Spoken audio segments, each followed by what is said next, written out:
Hi guys, welcome to my channel. As many people came to ask me what apps are you installing on your Retroid Pocket 2, so today I'm going to introduce the apps I'm installing on my Retroid Pocket 2. Some of them are paid apps, some of them are not. These are all personal preference and I'm not going to persuade you to buy anything, and I'm not receiving any benefits from any company, so I just want to make sure you know that.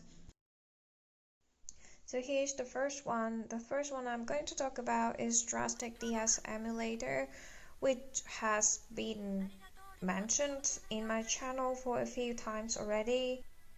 This is a must-have app if you want to do DS emulation on your Retroid Pocket 2, and it's about $5, and I'll put down the setup tutorial link to the description down below.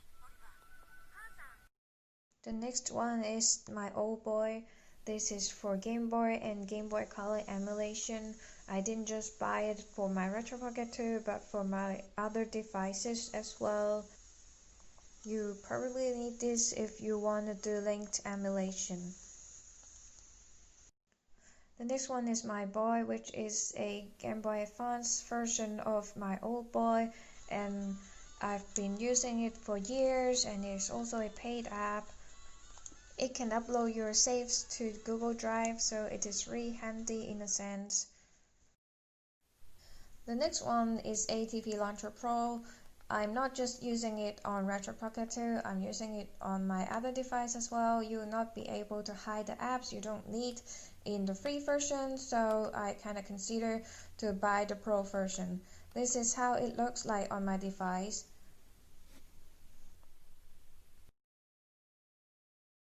The next one is Octopus. This is a key mapping app. It will allow you to map your keys to the Android apps that you're using. You don't have to use it if you're not doing any Android gaming. And there is a free version, but I'm using the Pro version because I don't like the commercials.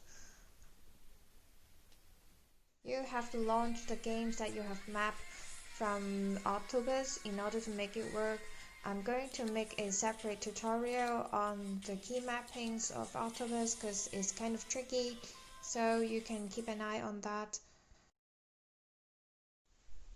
The next one is rotation control. You may not need it if you have no problem with your apps, but well, we all know that Retroid Pocket 2 is set in landscape mode by default, but sometimes there are apps that cannot detect it and you want to change the direction, and it'll help you to change the direction of the apps.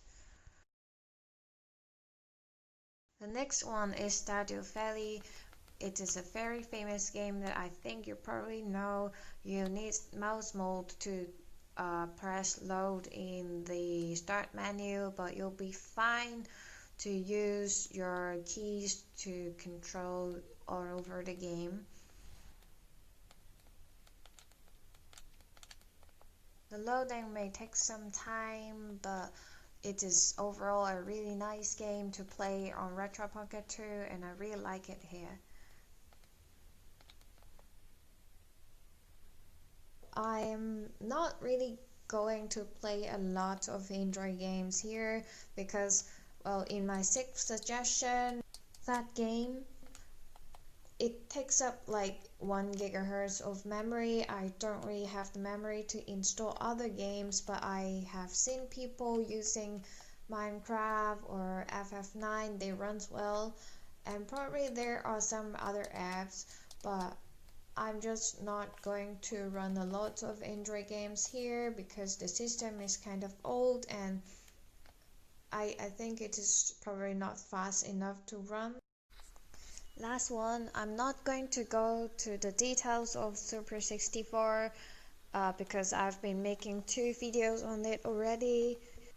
And if you're aware of the pinned comment in my second video about N64 emulation, actually Taki has found a different version of Lupin 64 that can run as well or better than Super 64. and it is better than that of the pre-installed version of Mupen 64. So if you're interested in that, you can go to my second video and I'll put down the link in the description box. So as usual, if you enjoyed my video, please like it and subscribe for my channel for support. There are many Retroid Pocket 2 tutorials in my channel, make sure you check them out. And I'm going to introduce more Japanese games in my channel. Tell me about what you want to see in my channel in the comments below. Bye!